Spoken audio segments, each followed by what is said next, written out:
At 3 a.m., a relentless downpour turned Willow Creek Lane into a raging torrent, and there was Karen, the HOA tyrant, slogging waist-deep through the flood, chased by a soaked, furious mob of Maple Grove residents. One girl in a bikini tiptoeing to keep her clothes dry, while her silver Lexus floated off like a luxury lifeboat. I'm Jake, and from my porch, coffee steaming in the chilly night air, I watched her reign crumble with a grin I couldn't suppress, pure, dripping justice after months of her nonsense. How did it come to this? Buckle up, because this tale's got twists, and I promise it's worth every second. If you've ever survived an HOA showdown, drop your saga in the comments. I'm dying to know I'm not alone in this chaos.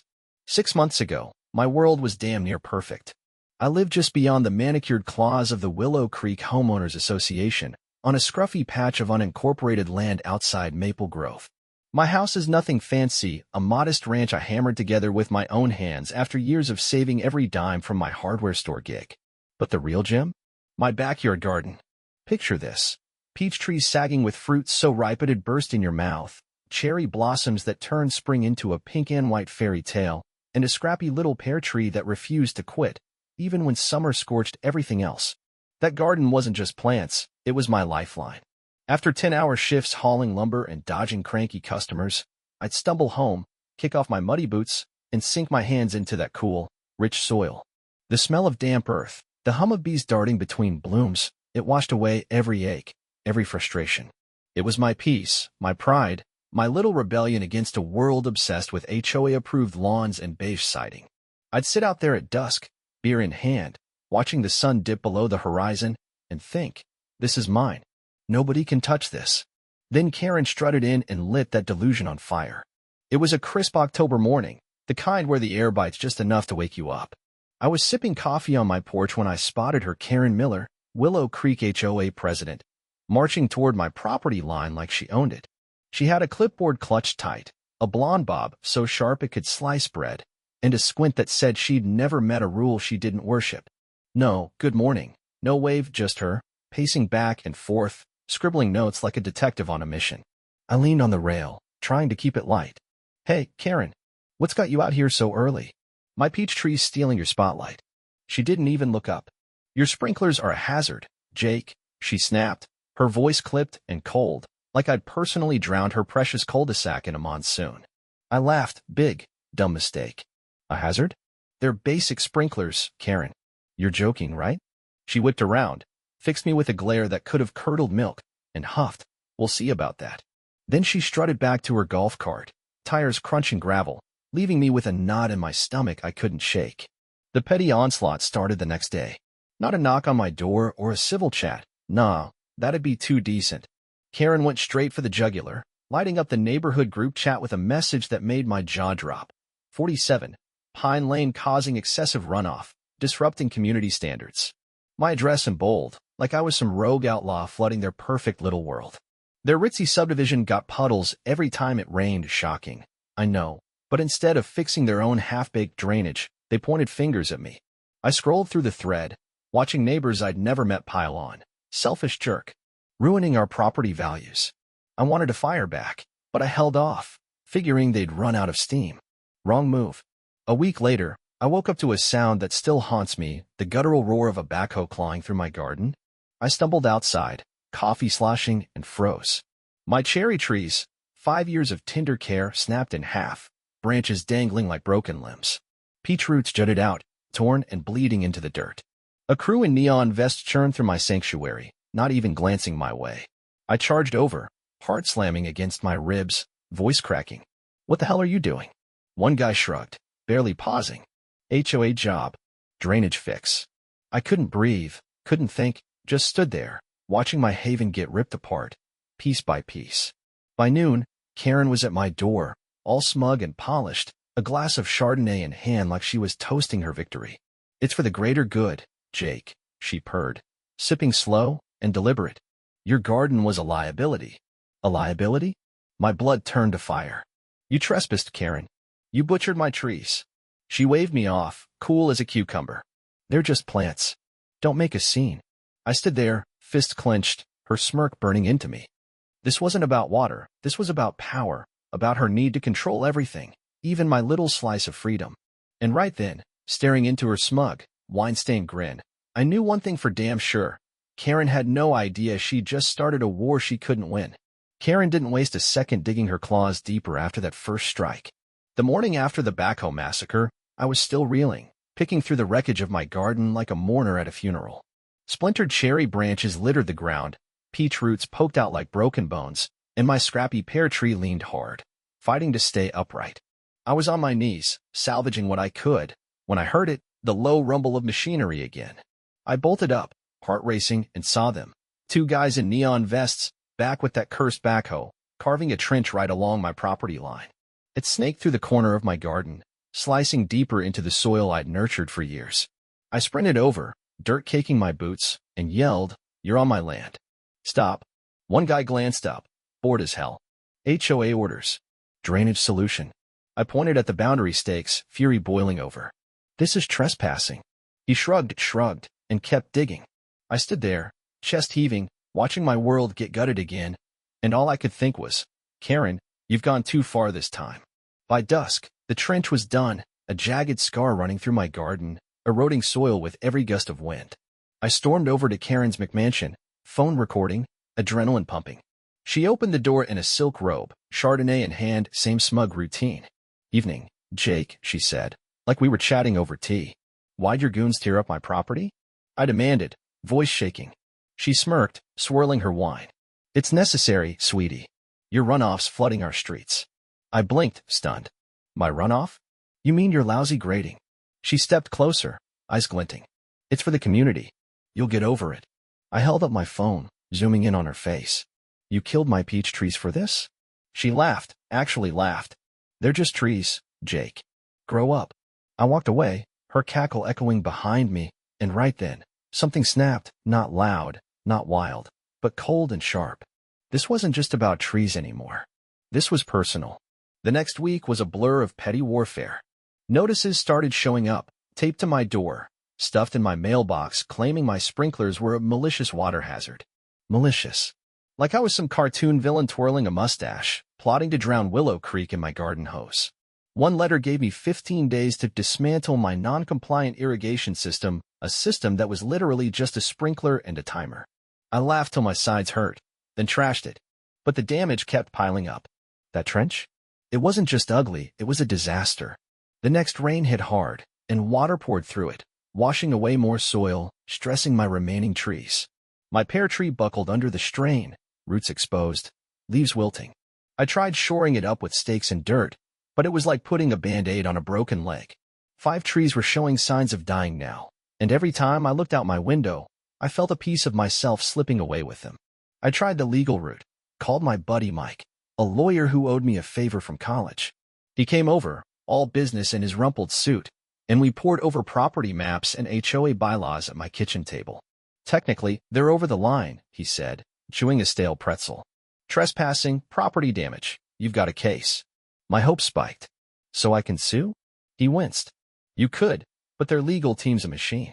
They'll drag it out, bury you in fees. You'd be out 15 grand before they blink." I slumped back, staring at the ceiling. "So I'm screwed." Mike clapped my shoulder. "Not screwed, just stuck. Unless you've got a miracle up your sleeve." I didn't, not yet, but his words stuck with me. A miracle. Or maybe something else. Karen wasn't done flexing.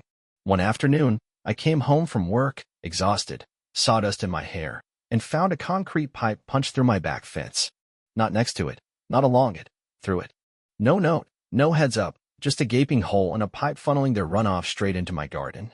I stood there, flashlight in hand, staring at it in the dark, and something shifted. They weren't just attacking my trees, they were claiming my land like it was theirs to take. I called Mike again, desperate. "They can't do this, right?" He sighed through the phone. "They'll say it's community space. It's a stretch, but proving it's yours in court? Same deal, time and money you don't have." I hung up, fists clenched, and paced my porch till midnight.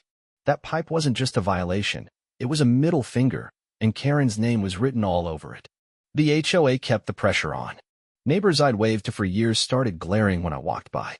One guy, Tom from down the street, left a note in my mailbox. "Selfish ass, fix your mess." Another time, I caught a woman snapping pics of my garden, or what was left of it, muttering about property values. I shouted, "You got a problem?" She scurried off without a word. It was like Karen had turned the whole damn town against me. At the hardware store, my coworker Emily noticed I was off, snapping at customers, zoning out mid-shift. "You okay, Jake?" she asked, restocking nails. I forced a grin. "Just fighting a war with a clipboard queen." She laughed, but I didn't. This wasn't funny anymore. Then came the final straw. I woke up one Saturday to the whine of power tools, another crew, pouring concrete into that trench, turning it into a full-on drainage channel that dipped deeper into my land. I ran out, still in pajamas, hair a mess. "You've got permits for this?" I yelled. One worker tossed me a donut, and said, "Talk to the HOA lady." I drove straight to City Hall, donut in hand, and demanded answers. The clerk pulled the permit. Willow Creek Common Area Drainage. Common area? That was my damn backyard. "This is wrong," I barked. She shrugged. "File a dispute. Takes 3 weeks to process." 3 weeks? My garden wouldn't last 3 days with that monstrosity sucking it dry. That night, I sat on my porch, beer in hand, staring at the mangled remains of my peach trees. The air was thick with the smell of wet dirt and defeat. Karen thought she'd won, thought I'd roll over and let her steamroll me. But as the wind rustled the dying leaves of my pear tree, a fire sparked in my chest. She'd taken my sanctuary, turned my neighbors against me, and slapped a pipe through my fence like it was nothing. No more playing nice. No more waiting for miracles. I didn't know how yet, but I was going to make her regret every smug sip of that Chardonnay. And oh, was she in for a surprise. By the time that concrete trench hardened into a permanent scar across my garden, I was done playing victim. Karen had taken everything, my peach trees, my peace, my damn dignity, and turned Maple Grove into her personal cheer squad against me. That pipe through my fence? It mocked me every day, gurgling their runoff into my backyard like a smug little victory lap. I tried reasoning, tried the law, tried staring at the ceiling till inspiration hit. Nothing worked. But sitting on my porch that night, nursing a lukewarm beer, watching my pear tree's leaves droop like they were begging for mercy, I felt it. A switch flipped. No more begging. No more losing. Karen wanted a fight? Fine. I'd give her one she'd never forget. And it was going to be beautiful. I called up Ethan the next morning, my old college roommate, a civil engineer with a wicked grin and a knack for turning chaos into art. He built bridges, dams, you name it, but he loved a good petty project more than anything. I caught him mid-coffee, spilling the whole saga: Karen's trench, the pipe, the dying trees, the HOA's smug reign. "They're using my land as their dumpster," I growled, pacing my kitchen. There was a long pause, then Ethan's voice crackled through, low and gleeful. "Jake, buddy, if they're gonna weaponize gravity against you, why not flip it back on M?" My pulse spiked. "Flip it how?" He chuckled. "Let's just say water's a two-way street. Give me a day to think." I hung up, a spark flickering in my chest. Hope, maybe, or something sharper. Ethan rolled up that weekend, truck loaded with a topographic map, a laser level, and a 6-pack of IPA. He hopped out, all lean muscle and messy hair, grinning like a kid with a new toy. "Show me the battlefield," he said, cracking a beer. We spent hours tromping through my garden, or what was left of it, measuring slopes, tracing that damn trench, kicking dirt off our boots. The sun dipped low, painting the sky orange, and Ethan crouched by the pipe, eyeing the angle. "Here's the deal," he said, pointing downhill. "Their system only works if your land soaks up the overflow. Stop that, and it's game over." I squinted at him. "Stop it how?" He stood, dusting his hands. "We redirected. Send their water right back where it came from." My jaw dropped. "You're serious?" He smirked. "Dead serious. Call it Operation Backflow." We hashed it out over beers on my porch, voices low like we were plotting a heist. Ethan sketched a plan, a hidden drainage system, think underground channels, subtle but ruthless.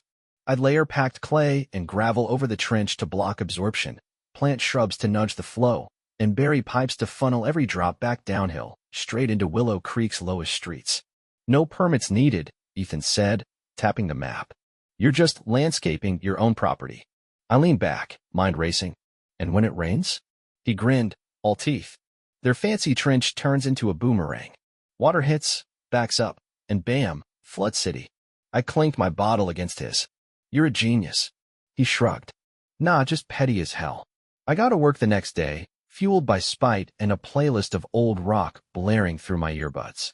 Every evening after my shift, I'd haul clay and gravel from the hardware store, perks of the employee discount, piling it along the trench till my arms ached.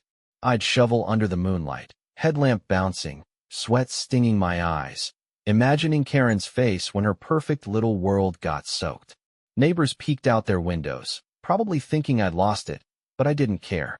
I planted those shrubs, tough, deep-rooted ones, along the boundary, their leaves rustling like accomplices whispering, "We've got this." The pipes were trickier, snuck them in at dawn, burying them deep, connecting them just right so the water would snake back to Willow Creek's cul-de-sacs. It took 2 weeks of quiet, relentless labor, my hands blistered, my back screaming, but every spadeful felt like a middle finger to Karen. The HOA didn't suspect a thing. Karen probably thought I'd given up, curled into a ball, and let her win. She even sent a certified letter mid-project, all high and mighty. Cease all disruptive landscaping activities, or you'll be liable for damages. I read it at my kitchen table, laughed till I choked, and filed it under irony in my desk drawer. Liable? Oh, she had no clue what was brewing. Ethan swung by one last time, inspecting my work like a proud coach.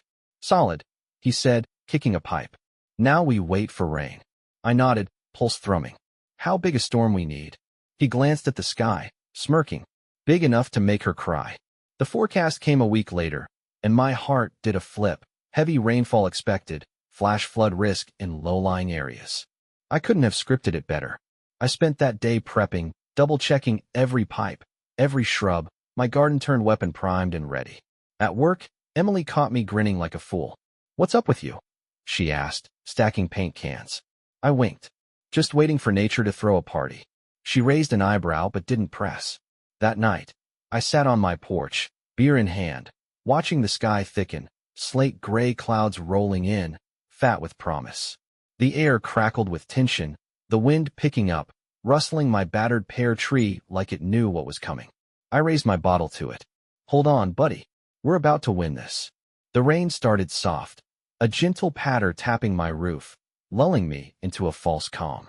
But by midnight, it was a beast, sheets of water slamming down, wind howling like a banshee. I stepped outside, rain soaking my shirt, and watched the trench fill fast, faster than I'd dreamed. Water churned, muddy and wild, lapping over the concrete edges. My system kicked in, silent and perfect, redirecting every gallon back downhill. I couldn't see Willow Creek yet, but I pictured it. Driveways vanishing, lawns swallowing muck, Karen's smug little empire turning into a swamp.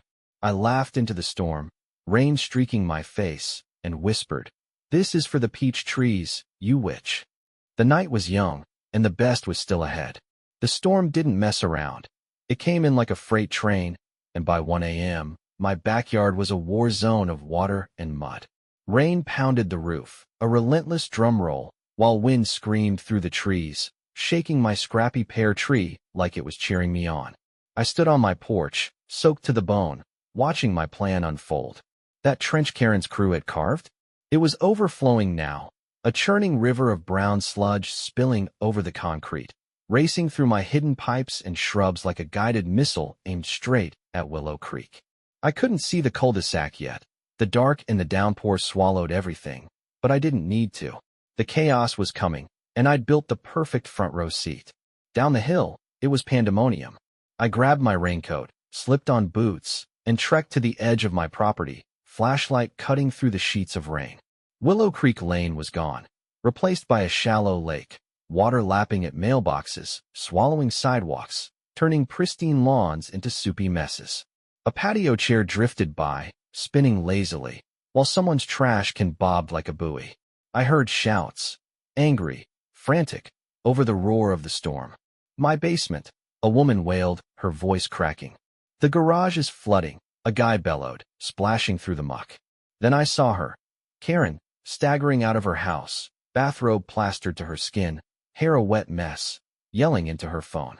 "This can't happen," she screeched, as if the rain would listen. Her silver Lexus shifted in the driveway, water creeping up its tires. Then, slowly, gloriously, it floated free, drifting down the street like a ghost ship. I bit my lip to keep from cheering. The mob formed fast. Maple Grove folks poured out, some in pajamas, others in rain gear, all pissed. A guy in flip-flops, Tom, the note leaver, waved a flashlight, yelling, "This is your fault, Karen." A woman with a kid on her hip screamed, "You said the trench would fix it." Then came the girl in the bikini. Yep, her, tiptoeing through the flood, holding her jeans aloft, shouting, "My car's ruined." Karen spun around, phone slipping in her grip, barking, "Calm down, everyone." But nobody was calming down. They closed in, a soggy, furious herd, and she started wading down the street, them trailing her like hounds on a hunt. A garden gnome sailed past, its painted smirk mirroring mine. This was better than I dreamed. Back on my porch, I sipped cold coffee, rain dripping off my hood, and watched the show escalate. At 2 a.m., their fancy catch basin, some overpriced grate Karen bragged about, gave up. Clogged with leaves and mulch, it couldn't handle the deluge. Water surged over it, a quiet glug turning into a roar, spilling into the main drag.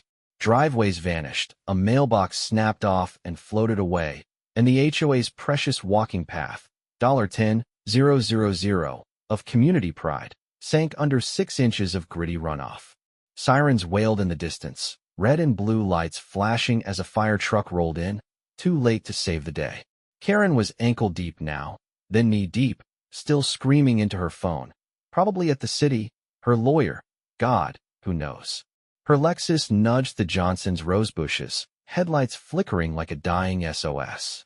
I laughed, loud and raw, the sound lost in the storm. By 3 a.m., it was a full-blown disaster flick. The mob had her cornered near her house, water waist-high, voices cutting through the rain. "You approve this. Insurance won't cover it. Fix this now." Karen flailed, arms waving, yelling, "I'll handle it." But her bluster was drowning, literally. Her robe clung to her, her bob flattened, and for once, she looked small, powerless. I leaned on my rail, rain streaking my face, and felt a rush, vindication, pure and electric. This wasn't just a flood, it was karma with a capital K, washing away every smug word, every trespass, every damn sip of her Chardonnay. My garden was in ruins, sure, but I'd turned her weapon against her, and it felt so good I could have danced in the mud. The sun peeked out hours later, weak and gray, revealing the wreckage. Lawns were mush, mulch swirled in bizarre clumps, basements gurgled with water. The trench sat stagnant, a broken monument to Karen's arrogance. City engineers showed up, clipboards out, shaking their heads. I wandered over, playing the concerned neighbor, thermos in hand. "Rough night, huh?" I said, offering coffee to a worker. He took it, nodding grimly. "Who greenlit this mess?" he muttered, eyeing the trench. I kept my face straight. "HOA project. Thought it'd solve their runoff." He snorted. "Solved it right into their living rooms." I bit back a grin and drifted away, catching snippets of panic. Neighbors clustering around Karen's house, wet shoes squelching, voices rising. "We're suing. Call a meeting. You're done, Karen." She stood in her driveway, robe swapped for a stiff blazer, still trying to look in charge, still failing. Her Lexus was towed, a muddy watermark staining her garage. The crowd pressed in, phones out, some crying, others furious. "Why didn't you test it? Who's paying for this?" Karen raised her hands, voice shrill. "We'll sort it out." But they weren't buying it. Tom shouted, "Step down," and the chant spread, "Step down. Step down." Her face twitched, control slipping, and I swear I saw her eyes dart toward my house, like she sensed my hand in this. I stayed quiet, trimming a battered shrub, letting the chaos sing its own song. She'd built this flood, dug the trench, aimed the water, dared me to fight back. And I'd answered, loud and wet. That night, I dug out her certified letter, "You'll be liable for damages," and read it again, chuckling. Liable? I hadn't touched their system, hadn't broken a law. Just tweaked my own land and let nature do the rest. If their trench couldn't handle a storm, well, that's on them. I slid the letter into a folder labeled Victory, then crashed on my couch, rain still tapping the windows. The war wasn't over, not quite, but I'd landed a hell of a blow. And the final punch? That was coming next. The morning after the flood, Willow Creek Lane looked like a war zone surrendered to the sea. Mud caked everything, lawns, driveways, Karen's precious HOA walking path, while soggy debris piled up in surreal clumps. I stepped outside, coffee steaming, and took it all in. The trench, a stagnant brown puddle, the catch basin, a clogged joke, and Karen's Lexus, towed away, leaving a slime trail on her driveway. My garden was a mess too, roots exposed, shrubs battered, but I'd won. The air smelled of wet earth and victory, and I couldn't stop grinning. Karen's empire was crumbling, and I'd handed her the shovel. But the show wasn't over, not yet. By noon, the neighborhood was a hive of chaos. Residents swarmed Karen's house, voices sharp and unrelenting. "You wrecked us," Tom bellowed, waving a soaked insurance denial letter. "My basement's a swamp," the bikini girl snapped, now in sweats, her car a waterlogged wreck. Karen stood in her blazer, damp, wrinkled, a sad attempt at authority, yelling, "We'll fix this." But the crowd wasn't having it. Someone sprayed Drain Queen in red paint across her garage door. Another emailed the whole HOA listserv with the trench's original plans, blasting her negligence. I stayed on my porch, sipping coffee, pruning my pear tree's broken branches, letting their fury play out. Then came the letter, slipped under my door. No envelope, just 5 typed words. "We need to talk urgently." Karen's handwriting. I smirked, set it on my counter, and thought, "Oh, now you're scared." I waited till afternoon, then strolled to her place, mud-stained jeans, old flannel, straw hat she'd once sneered at, savoring every step. Her yard was a swamp, her HOA newsletter plastered to the porch like a soggy confession. She opened the door, eyes sunken, hoodie swapped for the blazer, voice tight. "Jake, thanks for coming." I shrugged. Was in the neighborhood. Inside, her beige living room reeked of desperation, lemon cleaner couldn't mask it. She cut to it. "The flood, it's a crisis. Home's ruined, insurance bailing, the board's a mess." I nodded, all innocent. "Wild how that trench backfired, huh?" Her jaw clenched. "I know you did something." I met her gaze, steady. "Did I?" "I just landscaped my yard, Karen." "Your system failed." She faltered, no proof, just paranoia flickering in her eyes. She leaned in, voice low. "Look, we went too far, the trench, the pipe. I get it. But we're all suffering now. Neighbors, Jake." I almost laughed at her unity pitch, after months of her bulldozing me. "Now we're pals? What do you want?" I asked, crossing my arms. She swallowed. "The city's finding us, demanding a drainage redo. We need your land access, and your help, to calm everyone down." I let the silence stretch, her plea hanging there, then turned for the door. "I'll think about it." She called after me, that's it. I glanced back, grinning. "Should have left my garden alone, Karen." Her face crumpled, and I walked out, the sound of her defeat sweeter than any peach. The HOA imploded fast. Residents filed motions to oust the board, half resigned in a week. Karen clung on, defensive emails flying miscommunication, not negligence. But no one cared. At an emergency meeting, barely 10 showed up. She quit days later, resignation letter dripping with excuses, ending with, "Effective immediately." I stepped down. I framed it, hung it in my shed next to a sign. "Mess with me, get wet." The HOA hired pros to fix the drainage, real permits, real surveys this time, draining their emergency fund. Dues doubled. Folks raged. Karen sold her house at a loss, fleeing to some gated community across town. Good riddance. I didn't gloat, not out loud.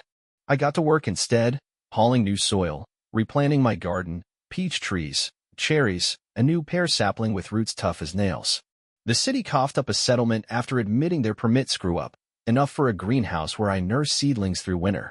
It was slow, months of sweat, dirt under my nails, but the garden came back, stronger, greener. Birds returned, bees buzzed, and one spring day, I bit into a peach juicy, perfect, mine. A kid biked by, grinning. "You're the guy who drowned the HOA, right?" I laughed. "Nah, just a guy who loves his trees." Looking back, it's wild. Karen's power trip, my quiet revenge, nature's perfect assist. I didn't break laws, didn't raise a fist, just let her dig her own grave and handed her the rain. My garden's thriving now. And you know what? I'd do it all again. So, what's your take? Ever outsmart an HOA bully? Drop it in the comments, or subscribe if you're here for more chaos. I've got stories, and this orchard's just the start.